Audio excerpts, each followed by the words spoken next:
symphony. Now we right the wrongs in history. No one can win a war individually. Good morning, everyone. I'd like to welcome you to our MLK Symposium kickoff presentation for the year 2026. I'm the Reverend Dr. Forrest Pritchard, proud member of the Seton Hall community. I arrived here in 78 and I haven't graduated yet. Nobody's laughing.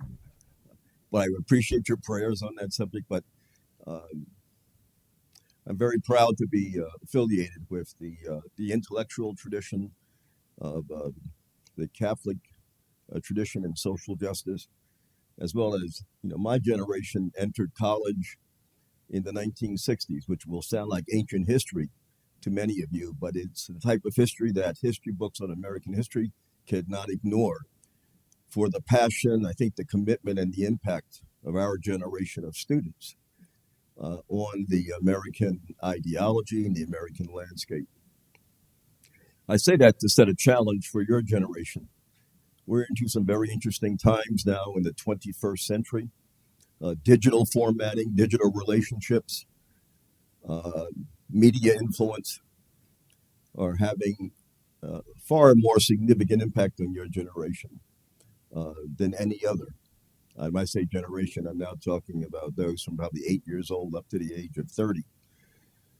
I can still remember when I came here from my interview in 1978, when I got home, my wife asked me how was the Seton Hall interview and how was the environment. I had already taught at 2 other universities. So now I'm about to give you just an observation. I said, the Seton Hall environment was so friendly. Everywhere I walked along the campus ways, everyone would say good day, good afternoon. As I approached doors, people would ask, say, can I open the door? They would open the door for each other.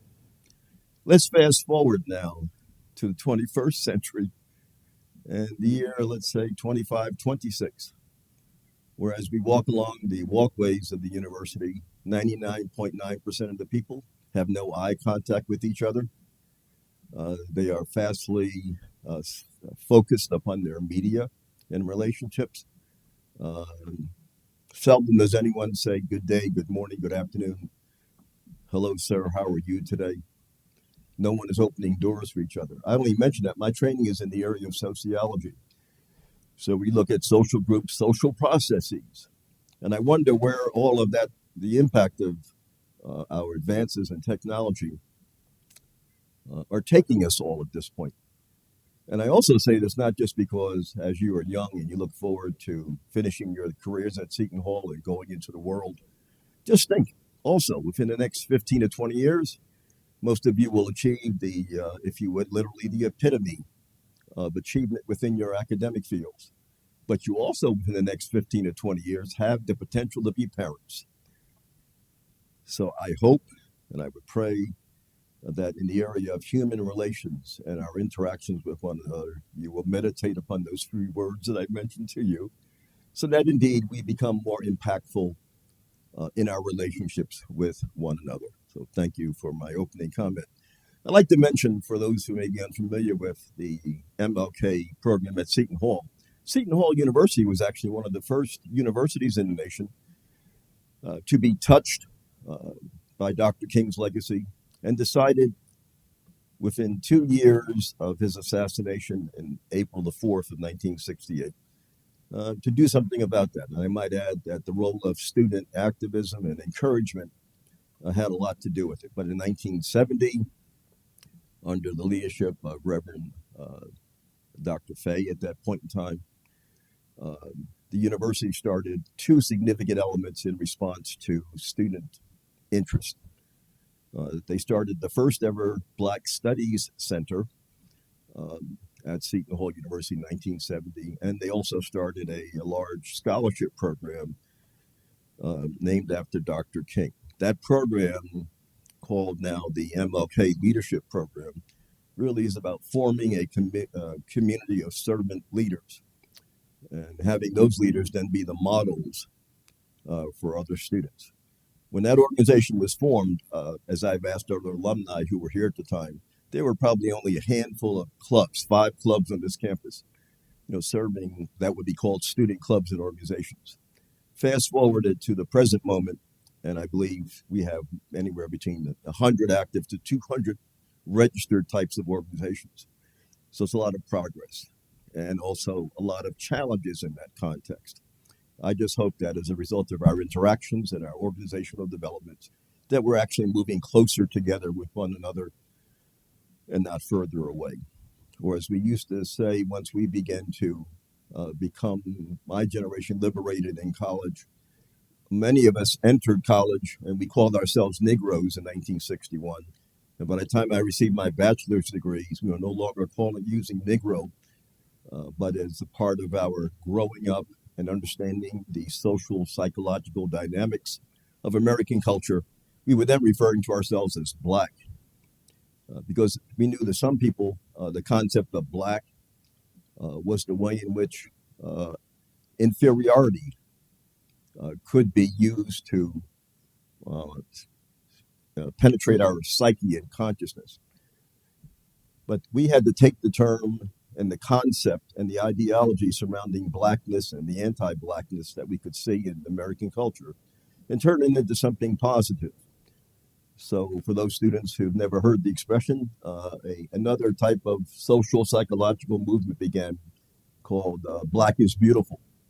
We wanted to take everything that white supremacy had redefined to hold our people in our place and redefine it, because we were going into taking America into hopefully a new future. Consequently, Dr. King and that civil rights movement during the 1950s and through the 60s laid the foundation by getting laws passed called the Civil Rights Acts. All of those bills, in essence, helped to improve the legal standards that had been set up to block the progress of this country's, at that point in time, this country's largest minority group. But that's the paradigm of the 20th century. As we look at the 21st century, we see many, many more groups coming into the country. So at this point in time, the African American population is no longer considered the largest minority group or ethnic group. The Hispanic population indeed occupies, that role in terms of numerical efficiency. But we would remind all of us that there are challenges out there that require all of us to become as brothers and sisters, which is the way we started to refer to each other during my time in school. The idea was that as society had pulled us apart, we had to realize the way God made us all, we're all one family together. We all may speak sometimes different languages, different households. We may come from different houses of faith.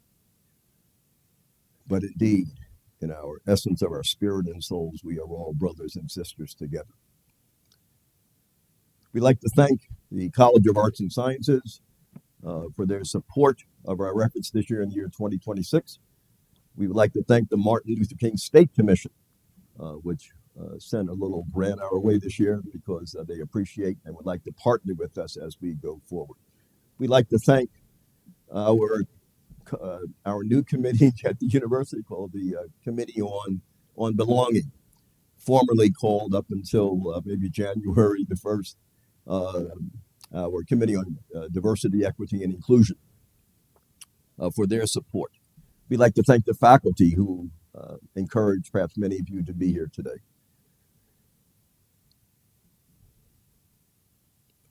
Our keynote speaker has already established herself, I think, in the mold and in the inspiration of every comment that I've already made. When some groups come to America, it's not a matter of perhaps your legacy from the country that you may have come from, or your parents or your grandparents. It's about how you are defined within the context of the American culture. So Dr. Joshi came to my attention a number of years ago when a very interesting book that she had prepared after probably years of research, White Christian Nationalism, was prepared and came into the market. And as I read it, it was highly complimentary for many of the paradigms that in my generation we had developed to understand how America got to be the way it is. So we are so pleased that she's able to join us today. So I want to make just a couple of comments, particularly for students who are here today. I'll just mention maybe one that you may want to put into your notes so that it will actually look like there was, some very good information that was shared. We all know the general context of what religion is all about, but I want to point out to you that as sociologists, when we look at religion, beyond the details and describing analytically what each religion is about and the structure of that religion and their ideology, we talk about both the manifest and the latent functions of religion. The manifest and the latent function, which would mean on the manifest level, we know what each religion looks like. We know the Godhead, we know the philosophy, we know their faith principles, we know their structure, we know their timeline. That's on the manifest latent. But literally in the latent function, other types of unintended consequences, or perhaps very much intended consequences, begin to emerge. And it's in that context that we can look at religion not only as the foundation of the ideology, in many cases, of the American value system, but religion can also be used to bring about social division, separation, a sense of empowerment, not for everyone, not just believers, but for certain social classes. So with those words said, I'm proud to bring to our podium today, and I want Seton Hall Pirates to give our Dr. Joshi a round of applause as she comes. Dr. Joshi from Fairleigh Dickinson University.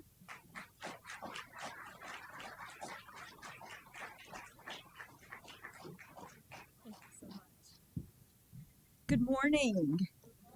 How are y'all doing? I'm a proud Southern Peach, living in Jersey.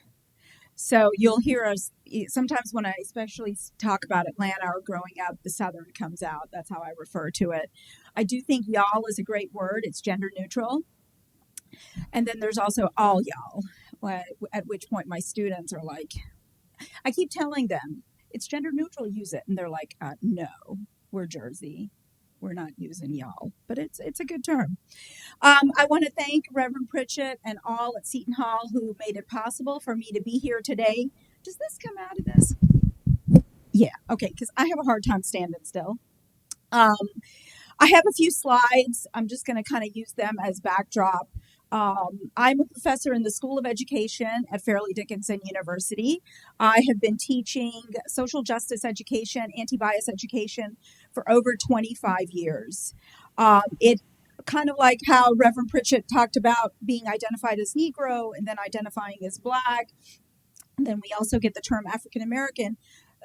We used to be probably culturally sensitive education to multicultural education to social justice education, anti-bias education, right? The concepts are different and evolve. Oh, thank you so much. The concepts are similar and different, and they evolve. And that's the nature of education. And that's how it should be. That's how it should be. So I think I have the best job in the whole world. And this past semester, when I was teaching, one of the things I told my students is that we're dealing with racism and sexism and homophobia and genderphobia and anti-Semitism and Islamophobia and all of this. And I tell them the underpinnings of this course haven't changed in 25 years. This is the information that is important to be an engaged citizen in our pluralistic democracy, right? I didn't want my students to think that what I was teaching was in reaction to what is going on in our country. The material is there. We need it. So I'm going to just present a couple of things. I will say, so this is the book, White Christian Privilege.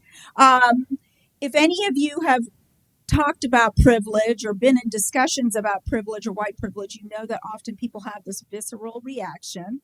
The hate mail has come. Stopped recently, but when it first came out in the summer of 2020, the president of FDU got emails. How can you have a person like this on campus who hates Christians? Well, that's not what the book is about. If you get to the first paragraph, you know that it is not about hating Christians. And on a side note, I am part of an interfaith family. On many Sunday mornings, you can find me in church because my husband is a white Episcopalian guy. But not everybody's going to know that, right? And people do make judgments by the cover. People do judge by the cover, right? So, this, if you're on social media, this is where you can find me. My email is there if any of y'all want to follow up. And with the work that I do, this is what I keep in mind, right? When we're talking about racism, sexism, any of these topics, it's really about the head, heart, and hand, right? We have to have the intellectual. It's not just our opinions. And too often these days, we're having discussions without the intellectual piece, without the head piece.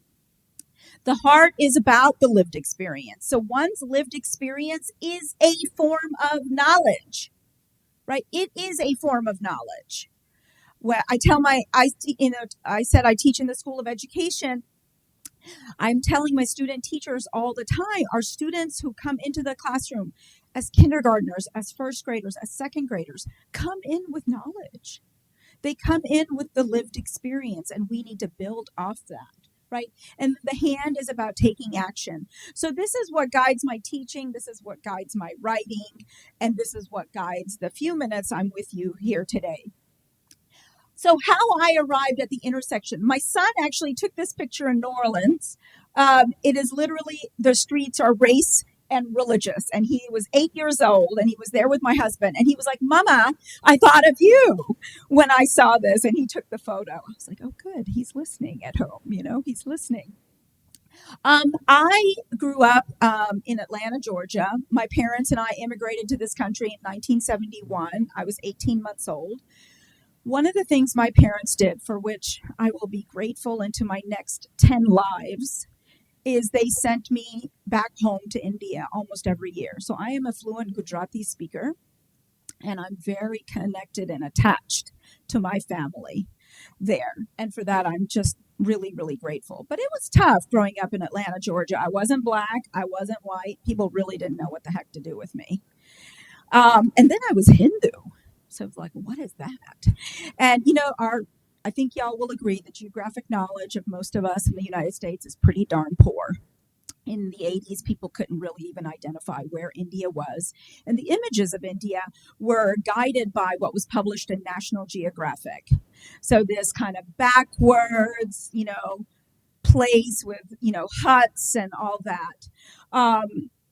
In fact, I was teased incessantly about having my own pet elephant. And, the huts I lived in India. And when you're 7, 8, 9 years old and there's no educator to counter that, it takes a toll. It takes a toll on who you are. And it is one of the reasons I do what I do today in terms of working with teachers.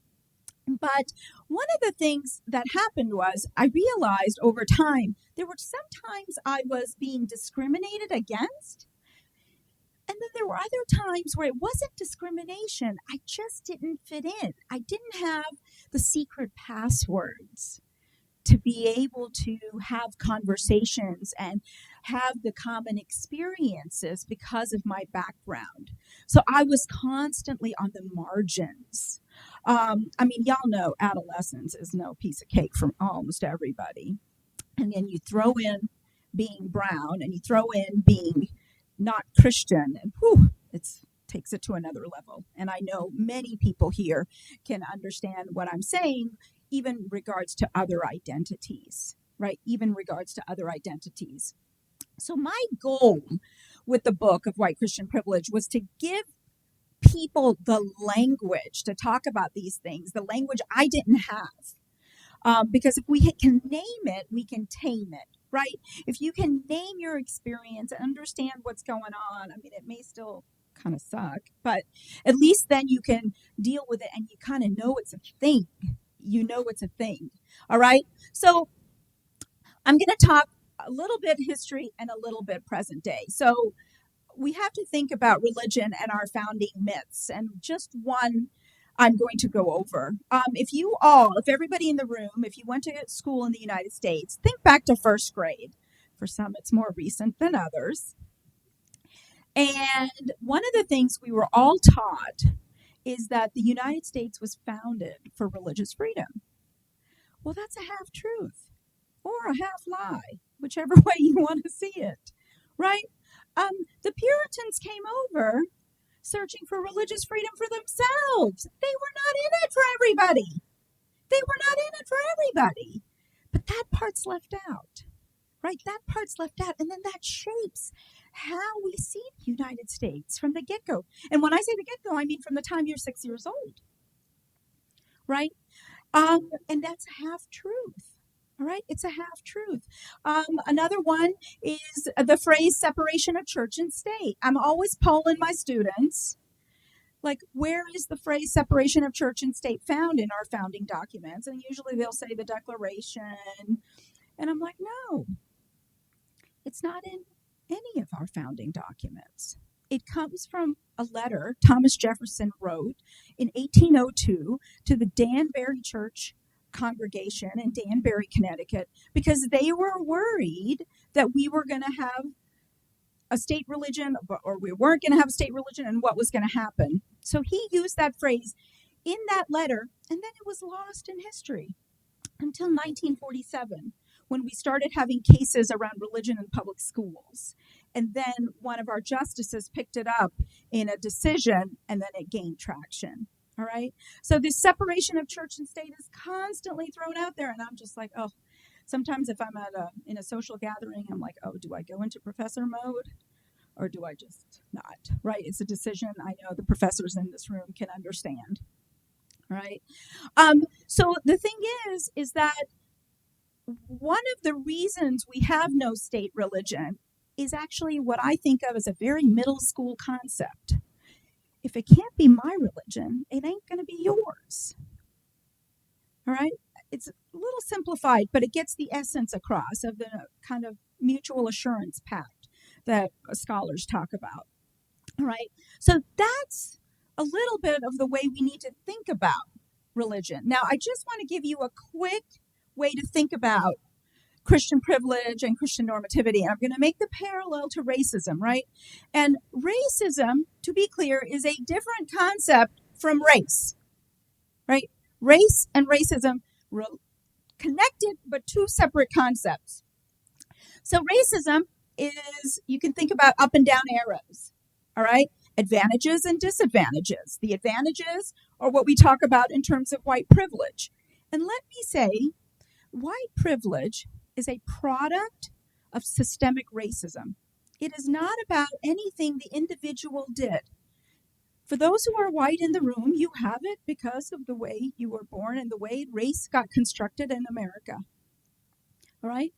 It is a product of history and laws of the past and the advantages that exist today for some. But people really have if y'all know what I'm saying, for those of you who've had discussions, right? People get very offended and it hits them in the core. And we need a place to be able to have some of these discussions and talk about how it's hurting us instead of just lashing out to people. So racism is a combination of white privilege and the discrimination that happens against African Americans, Asian Americans, Native Americans, Hispanic, and biracial, multiracial people. We do not want to forget them, and they often get forgotten. So religious oppression, and you are familiar with some forms of religious oppression, anti-Semitism, Islamophobia, okay, but the larger concept is religious oppression, and it is got the up and down arrows as well. And the up is the Christian privilege, and the disadvantages are the discrimination against religious minorities as well as those who are atheists and agnostic, right?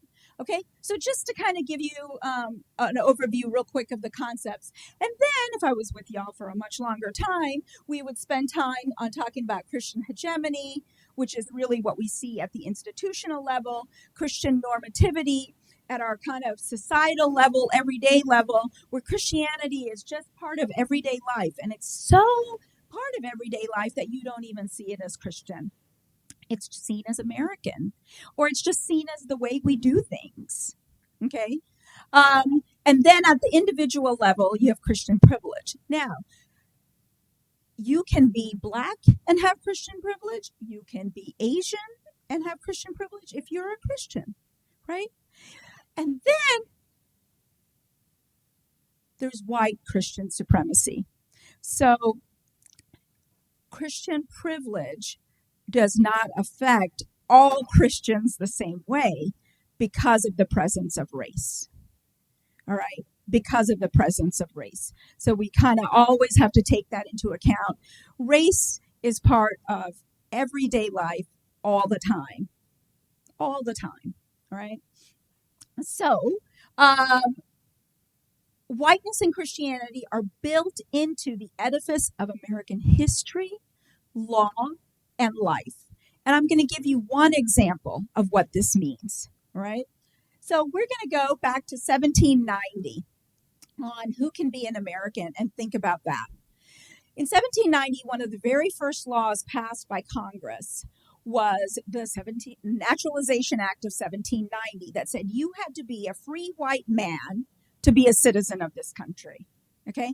Right from the get-go, y'all. Of course, we could back up a few years and we know how contradictory our founding documents are around race, around what the way that Black folks were talked about and Native Americans were mentioned. Right?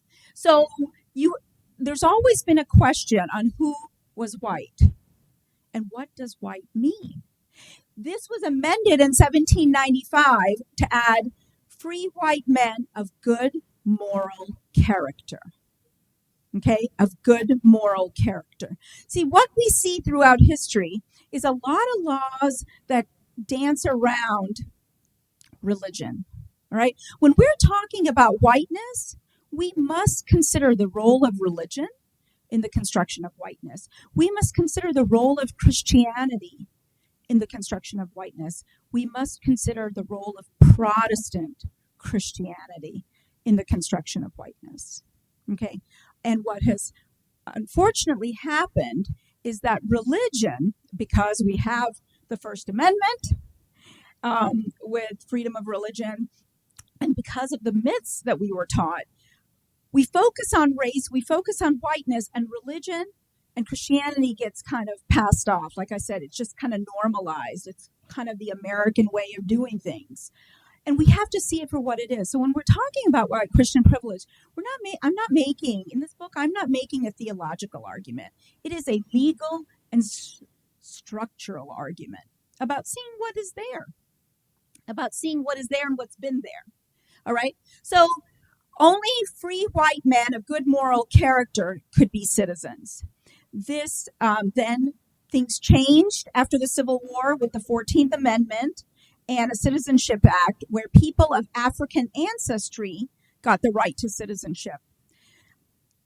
And one of the reasons that happened, well, there's so many reasons, but we know that, for example, primary source documents out of California talked about, well, the Black man has accepted Christ, so citizenship is okay, but we must keep it from the yellow man and the red man, okay? And that's how it was talked about in the primary source documents. That's why I'm using that language of red man and yellow man, referring to Chinese and Native Americans, right? So religion has Christianity has been this fulcrum on getting citizenship, not getting citizenship. Asians coming to this country, and in the 1800s, anybody from present day Palestine and Israel and Lebanon east was, considered Asian, not surprisingly, because that is the continent of Asia, but that's not how we see Asians necessarily today, and I just wanted to bring that up. Asians were referred to as aliens ineligible for citizenship. Okay, aliens as ineligible for citizenship. Those of you who are immigrants or part of immigrant communities, you know people had their green card, and until 2015 or a little later, it said alien registration card. I had one. I'm a naturalized citizen. And I remember asking my dad, like, I'm not from Mars. And my dad was like, what? Like, right? Kids say things that sometimes we as parents are like, what? What's going on? But language is power, right? And the goal was to get across the fact that you don't belong, right? So I'm going to share with you two monumental Supreme Court cases. When you think about Supreme Court cases in your head, you have your pantheon of the really important ones. Okay, Plessy versus Ferguson, Brown v. Board, Roe in 1972, Oberfeld v. Hodges in 2015, where we get marriage equality. I want you to put two more in your mind. One is Ozawa v. U.S., and then the next one. Okay, so remember I said Asians could not be citizens. Okay, they were ineligible for citizenship. But some people petitioned the courts, and if they were light enough in color, many got it. Okay, I'm talking 35, 40 people, 50 people. So there were folks in California who were like, wait a minute, we want citizenship. We see some people are getting it. So Takao Ozawa raised his family. He, in his brief, talks about how everyone speaks English. He's taught his kids English. He goes to church and blah, blah, blah. And he wants to be a citizen. And the United States Supreme Court rules that Asians are not white based on scientific evidence, right? Because the justices were using scientific racism. Some of you may remember the terms Mongoloid, Negroid, Caucasoid. Okay, so that's scientific racism, where academics, both in the United States and in Europe, were doing experiments to show the superiority of white folks and the absolute inferiority of black folks, and then other folks mixed in literally by color, on a color spectrum. So this court says, you're not white, you're Mongoloid, so you can't have citizenship. Then, not even 1 year later, we have Bhagat Singh Thind. His lawyers say, hey, we need to learn something from what happened with Ozawa. And they used scientific racism. So we should use that argument in making our legal case. And so there is this, again, scientific racist theory that those from northern India and parts of Pakistan were Aryans, like Hitler Aryans, descended from the Caucasus Mountains. It's part of scientific racism hullabaloo. Okay, but that's what they used. So they said, he said, I am Aryan. And the justices said, you may be Caucasian, but you are not white, as the common man understands it to be. Y'all following? So the Supreme Court does whatever the Supreme Court wants to do. That's one of your big takeaways, right? But what you need to know in all the various arguments, his religion came up. And the fact that he was not Christian. He's a Sikh man who actually was part of the United States Army. And upon discharge, received citizenship. And then the United States government filed an appeal and said, look at this guy, he ain't going to fit in. It's a fascinating case. Fascinating case. But this is how religion and Christianity get used in terms of who fits in and who doesn't. It's not always so explicit. Sometimes it is, right? We don't live in a race-neutral society. We don't live in a religion-neutral society. Over the years at the university and elsewhere, people have said to me, Khyati, why do you have to bring up race? I'm like, no, I didn't bring it up. It's in the room. It's there, right? So often people think not talking about it is neutral point. No. It is always there, okay? And the same thing with religion. So we have to understand we do not live in a race-neutral or a religion-neutral society. All right. So talking more present day, all right? I wrote this, you can look it up, and DEI is more than race and gender, it's faith too. So I want to talk about how religion kind of is marginalized or not marginalized in present day. And I think we have to understand that often on campuses, in the workplace, people are like, oh, we don't talk religion, right? People are scared to talk about religion. And one of the reasons we're scared to talk about it is because we don't know much about it. We don't know much about it. And we don't know much about it because we were not taught, even though you can teach about religion in public schools and it's constitutional.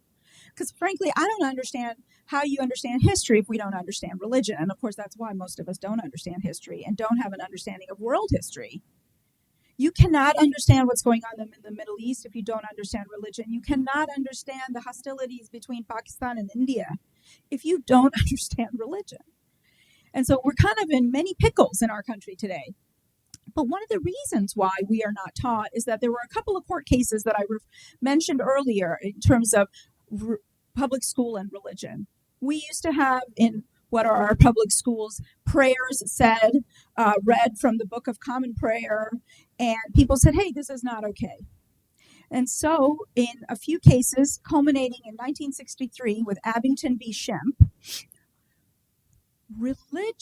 it was believed that religion was taken out of schools. In fact, what was taken out of schools was Bible readings and prayer, not religion, not the study of religion. In fact, Justice Tom Clark, in the Abington v. Shemp decision in 1963, said one's education is not complete without the study of religion, right?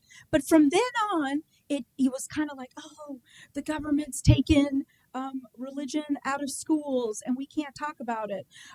Every year, my in-service teachers, those who are teaching, as well as my student teachers who are our wannabe teachers, are like, no, we can't talk about religion. And I'm like, no, yes, you can. You can teach about it. You can't preach about it, right? You can teach about it, right? But because we don't know, we just stay away. And then that results in problems. So I will tell you one day, many years ago, so I am Hindu, and I observe many holidays, and Diwali was coming up. It was October. And we had a faculty meeting on that day. So I said to my department chair at the time, this was many years ago, so anybody who Googles, it's not my current department chair, okay? I said, hey, I can't, I won't be able to be at the meeting because it's Diwali. I said, can we move the meeting? And she's like, oh, it's okay, don't worry. It's okay that you're not there. And not the right answer. We're talking 14 people. I should not have my voice not heard at that meeting.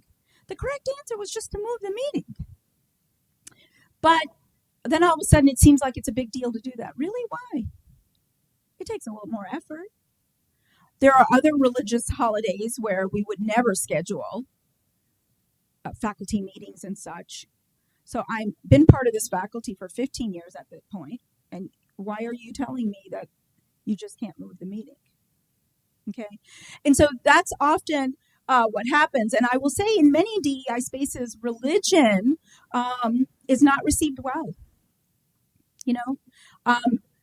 I think sometimes I have spoken up about how students who are Christian feel hostile on a college campus because of the way they're looked at. Faculty will not identify necessarily and say that they go to church or something if they do. And so we have to look at that. Why does that happen? Right? You can be a person of faith and still look at things critically. It's not mutually exclusive. But we make judgments, students and faculty, let me be clear. Sometimes faculty are just glorified students. We also miss deadlines. We also ask for extensions. Okay? And we're also relieved when finals are over. Right. Now, let me give you, I'm going to skip that one right now. Okay, so I'm going to end with how can we talk about religion in a way that at least allows you to get a little beyond your comfort zone, but maybe stay in your comfort zone so that you can then go further, okay? And that is the concept of lived religion. All right, it's the concept of lived religion. So it's not what Wikipedia says about Islam or Hinduism or Buddhism or Christianity. It's like, how does it exist in your life? How does it exist in my life? How do you live it? Right, if you do. So one of the things is to ask about, is to pose the question, and statement, I should say, lived religion isn't about how Hindu are you, or how Christian, or how Jewish, or how Muslim, or how sick are you? But instead, how are you Hindu? How are you Christian? How are you Muslim? How are you Jewish? And how are you sick? Do you see the distinction? Right? I identify as Hindu. Some people think that means you're a vegetarian. I love my chicken wings. I love my chicken fajitas, and I am still a Hindu. Right? There are folks who don't go to church every Sunday, and they still identify as Christian, and that's fine. Right? So if we think about lived religion, it is important to know what faiths are about, and the basic things I think about various religions is important living in our religiously pluralistic democracy. But I think if just thinking about this question differently can really open up conversations versus shut people down. Okay? So I am going to leave you there. All right. Thanks for being here. And I think we have time for questions and answers, right? Thank you.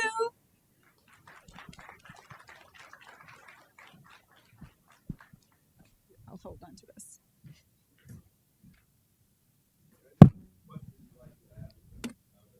Or comment. Yes, I'm doing my Vanna White role today, so I'm ready to get my steps in.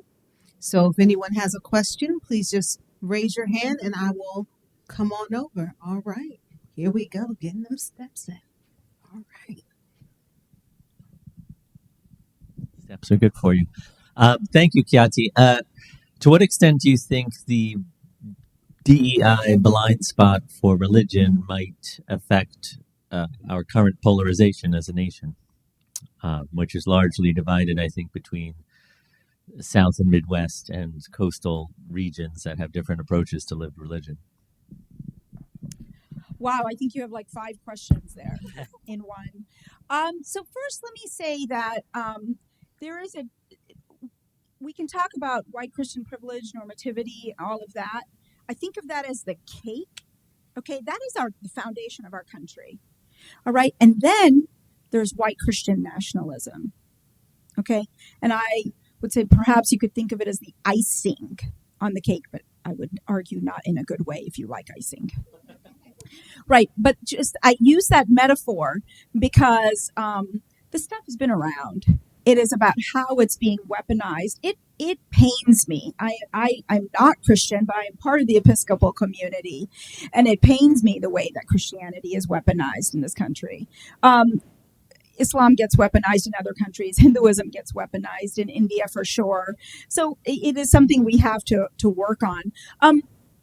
I would say that we should not fall into thinking about what's going on today in terms of the coasts and the South and the Midwest. I think we have white Christian nationalists, on campus. We have them in New Jersey. In fact, New Jersey is a hotbed of activity for white nationalism. And white Christian nationalism. So to think it's not here, and it does exist other places, but I think it's really important we know that it is here, and it is not a Southern thing. It is not a Midwest thing. It is an America thing, and that's what I would say. And in terms of the first part of your question, I hope that DEI spaces will just understand and kind of take on religion, make those who are religious part of the piece of belonging. I think that's really, really important. I think, I've heard stories where, in fact, in the article I mentioned, there was someone, I think, either at Yale College or Yale Med School where the DEI committee was having an event and it was on Yom Kippur. Right. But that just shows that it's just not on their radar. It's just not on their radar, and that's kind of not okay. So, but know that if you're uncomfortable, it's okay that you're uncomfortable. We're not always going to be comfortable having these conversations. So that's the first thing we've got to get used to. And that's why another thing is I don't talk about safe spaces because otherwise sometimes people will say, I don't feel safe.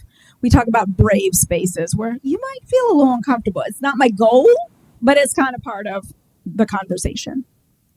Thank you. So I hope I answered somewhere along the line. When I taught and still teach anti-bias, either here or like at my home congregation, etc. There's a report I always bring up, and they do it every, I think, 2 years, and I'm forgetting the study, but uh, in the 50 states, they talk about where is the most, hate groups. And there are 5 of the 50 states that are in the top and have been for years. And New Jersey is number 4. And 3 of the states are down south. Can anybody guess what the other state might be? Go ahead. Mississippi. Well, it's 3, so we're looking for a northern state, but yes. Idaho? New York? No? Anybody else? Massachusetts? Pennsylvania. So South Jersey, and I'm not saying that's exclusively, Right. it's not, but, and Pennsylvania, because they're right next to each other. But yes, so that's a top 5 in the 50 states. New Jersey is number 4. Yeah. Hi, thank you very much for a great talk. I'm in the anthropology department, and so in addition to teaching about the horrific history of biological anthropology and scientific racism, I also teach the anthropology of disability class. And race and disability have often been equated. Religion plays an interesting role with disability as well, sometimes thought of as, punishment from God, sometimes as like a symbol of spirituality or something. Also frequently overlooked in DEI, also an issue with education. Just wondering if you have any thoughts or comments about kind of the role of disability in those aspects as well. Yeah, I couldn't speak a lot to the issue of disability and religion, but let's talk about how disability sometimes is included in DEI spaces and isn't. So I'm just going to give you my example in my class. In my class, when my students bring up the issues they're dealing with and identities and wanting to take on in assignments, disability, oppression, ableism, that's great. In my class, it is not part of my 15-week semester. And the reason is because my education students have to take 2 other classes on special ed where they're learning this history. They're learning the importance of special ed. They're learning the education and pedagogy, but they're also learning history and law. And in this space, in my class, as the only time until recently, they were getting a lot of the topics I teach. And so I have this conversation with them, right, as to why you're not seeing it a lot in this class. Well, you have 2 entire classes on it, right? And so I think it's important to be able to talk about why you do things and why you're not doing things, because I don't want, for many of my students, their disability identity is their first and foremost identity. And I don't want them to ever think Professor Joshi, is saying it's less than or it doesn't matter, right? So I think that's how I talk about it. And I think in other DEI spaces, it's just important to be intentional with your language and in having the conversations. And that doesn't mean everyone's going to agree. But I try to be as transparent as I can about why I'm talking about something or not talking about something in a particular space. I'm sure we probably have a student question somewhere in this crowd. All right. So I just want to say that because we're a Catholic university, I think we have probably religion further up than some places might, and try to look at the other major holidays as well. When we're planning things, we try, and I'm sure everyone makes mistakes. But what we do sometimes forget about is disability and mental health as the 2 DEI topics that we want to always bring forth. So what we try to do in campus inclusion is partner with CAPS on campus and DSS to have them there, because some of those things are invisible. So a lot of people don't know. And whenever we have events, because I used to be the event person before I had this role, is microphones. People will say, I can talk loud, people can hear me. But the microphone is a disability issue because some people who are hard of hearing, you don't know they are, and it takes the background noise out and they can hear you.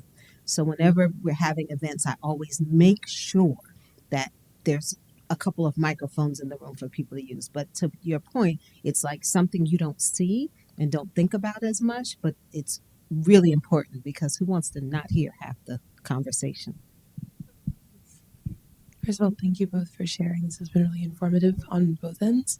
My question is a little more vague. I know you were talking about you like turn off professional mode and turn it on in conversations and stuff like that. But what do you find is the most common misconception that is made, whether that be about religion or race, when it comes up in your conversations? And how do you address it, like apologetics wise? Wow, that's a really, really good question. I think that one of the persistent pieces of misinformation still out there is people think race is biological. They see physical differences between us and don't understand that race is a legal and social construction, right? Which sounds like it's simple, but it's not. It can take a long time to get your head around, right? When we say it's not biological, all human beings, we are one. In the classification system, we are all Homo sapien sapien. I'm not Homo sapien Asian versus a Homo sapien Black. We all have, if we're lucky, a 4-chambered heart, a set of lungs, a pair of kidneys. You know, the physiology is the same, right? So we are one species. We are one species. And I think that that's where I find a lot of students particularly struggle, as well as just people out there. You know, they don't really think about that. And so I will say that, so if any of you are like, oh yeah, I've heard this before, but I've never quite understood it.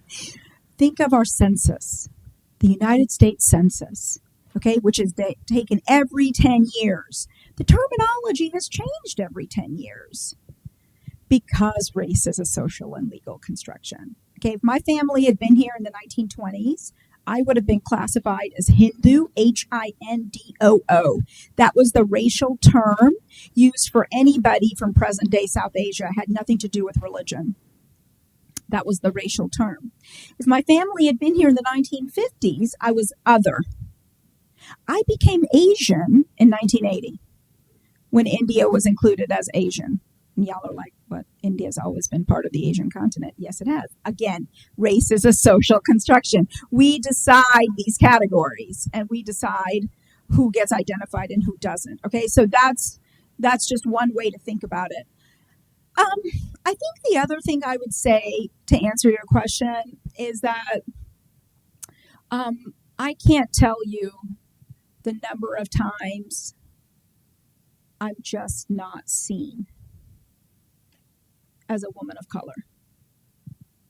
I'm just not seen. I'm involved in many things in New Jersey, and I have met people over and over and over again many times, but they just don't see. And I think that happens to women. I think it happens to people of color. I think it definitely happens to women of color, right? So, and then the assumptions about one's religion once you say you're X. Sometimes all the stereotypes come forward, right? A stereotype has a kernel of truth. Our problem is when we generalize it to everybody. Your brains, you meet me, you see me, and your brain starts going to, what does it know about whoever you think I am? And if all you know is stereotypes, then that's what you know. But once you have an interaction with someone who is Asian American or Indian American, that will then supplant the stereotype in your head, which is why settings like this and the work of campus inclusion is so important. So you can have those interactions and replace the stereotypes. 5-year-olds can tell y'all stereotypes. Okay, you know them. You may not like that you know them. You may feel embarrassed to say them, but you know them. So make sure you have interactions with all kinds of people to supplant the stereotypes in your head. I think we have time for just one more question. Do we have another question in the crowd? Oh, we've got 2 people. Y'all just trying to make me look bad. We'll take 2 quick questions. How about that? All right. Hello, everyone. Professor Anderson here. Quick statement question. Full disclosure, I've known Dr. Joshi for many years, and I just want to publicly salute you and the work that you've been doing all this time. I've learned so much from you. You're just amazing. So we are very privileged to have her here. Let me just say that. For students here who have been in my Faith and Justice course, you know that we use her book. And so you talked in the beginning about when the book came out, how it was received, some of the negative pushback. But I want to know, as you've toured with this book and gone around and given talks like these, how has it been received? Because I feel that you do a great job in the book of bringing forth your message in a way that at least my students have found, acceptable versus perhaps the title or perhaps, initial fears that people may have around the text. So how has the book been received when you've gone out into the world and kind of presented it with all of your charm and charisma and insight and so forth?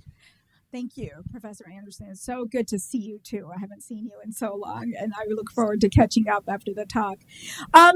Once students engage with it, or the larger public engages with it, comes to a talk I'm doing for even 5 minutes, they understand it's not a book about hating Christians. Just the other day, I was so touched. Professor Rachel Lindsay in St. Louis just happened to post.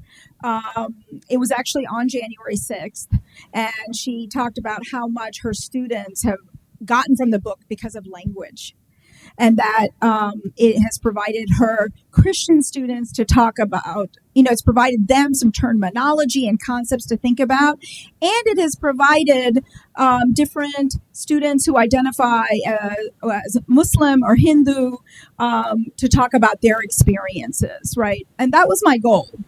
One person many years ago said, well, the book says it's white Christian privilege, but another way you could think about it was actually a book on Asian American religions, because I provide examples across history and present day coming out of Asian America, So I think it overall has been received very well when students or people engage, but it's the problem is when people don't even bother looking.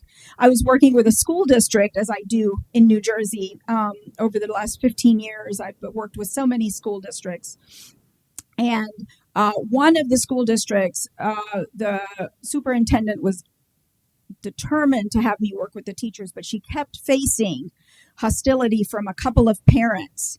And she got so concerned when I was going to do a parent forum that I had an armed guard next to me. And out of the corner of my eye, just like I'm talking with y'all here, out of the corner of my eye, the way I can see that podium, I could see his weapon in his holster. And nobody was allowed to come 20 feet near me. That's not okay. I never thought the work I do where that would be the situation. And they hadn't bothered looking in the book. And they were constantly harassing the superintendent on how you could have somebody like this working with our teachers. And that school district, it's not South Orange, Maplewood, but it's not that far from here. So I don't want you to think, oh, well, maybe South Jersey. Okay.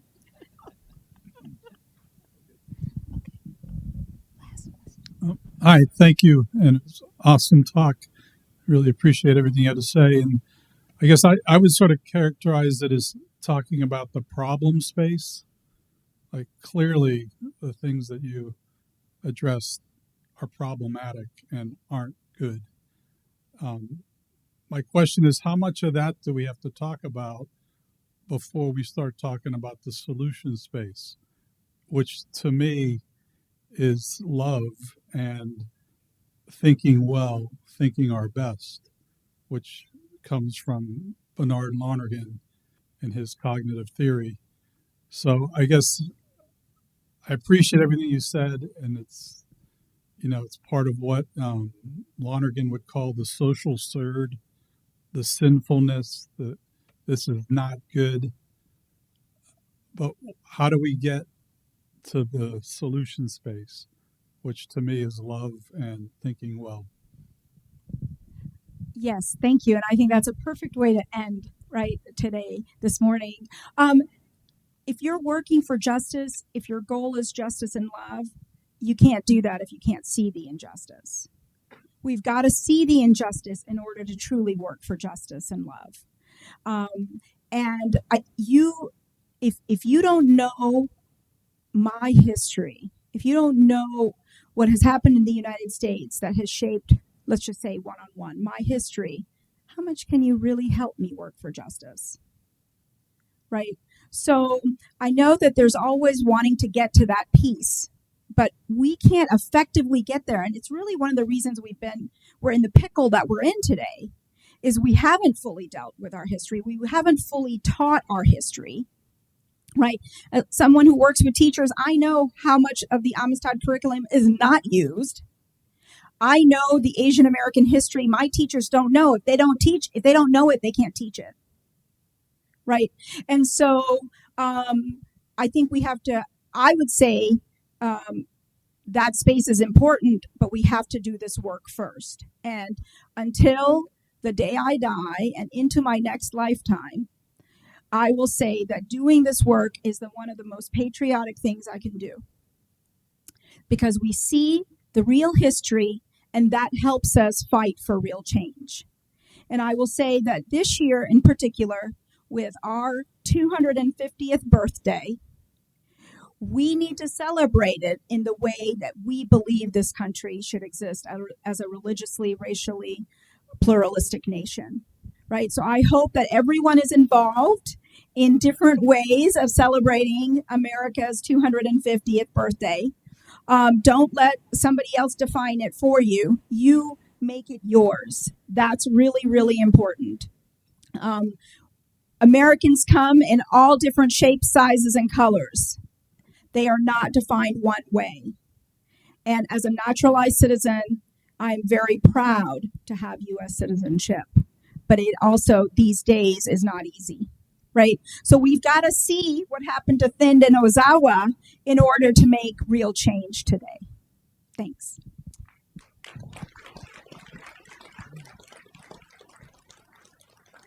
Reverend Dr. Prisher would like to make a quick comment. As we close out, I'm just going to take that challenge question that came up and the response to remind everybody that actually in the summer of 1979, the U.S. Conference of Catholic Bishops authored a document under the influence of a local priest. Bishop Joseph Francis was assigned to the Newark Archdiocese at that time, one of probably 5 African-American bishops in the entire country. So I call this to everyone's attention. The document is entitled Brothers and Sisters Among Us, 1979. I believe it's in the library. But I say that to say that would be my response to the question, what can we do? Instead of looking at each other as separate entities between ethnic, religious, gender identifications, and understanding that one commonality that we all had that rises above that. If we look at each other as being of the human family together, brothers and sisters together, we are all in it to win it. Can you repeat that? We are all in it to win it. I'm trying to do my job here as a life coach, so thank you so much. We want to thank you all for coming this morning. Thank Dr. Joshi for coming down from the hills. Thank you for having me. And we hope that as all of you go forward today, these words are not just simply another lecture in your life, but we hope that words of wisdom have been planted within your soul. Here's a line from Scripture before we all pack our bags. The line goes, "For what should it profit any man or woman that we gain the entire wealth of the world?" My addition. That we gain all the privilege of our status, that we gain high accolades within our professions, if we lose our souls in the process. So just think about that. Think about what that means for you individually and your family and everyone you associate with. Thank you so much for coming. We appreciate it so much.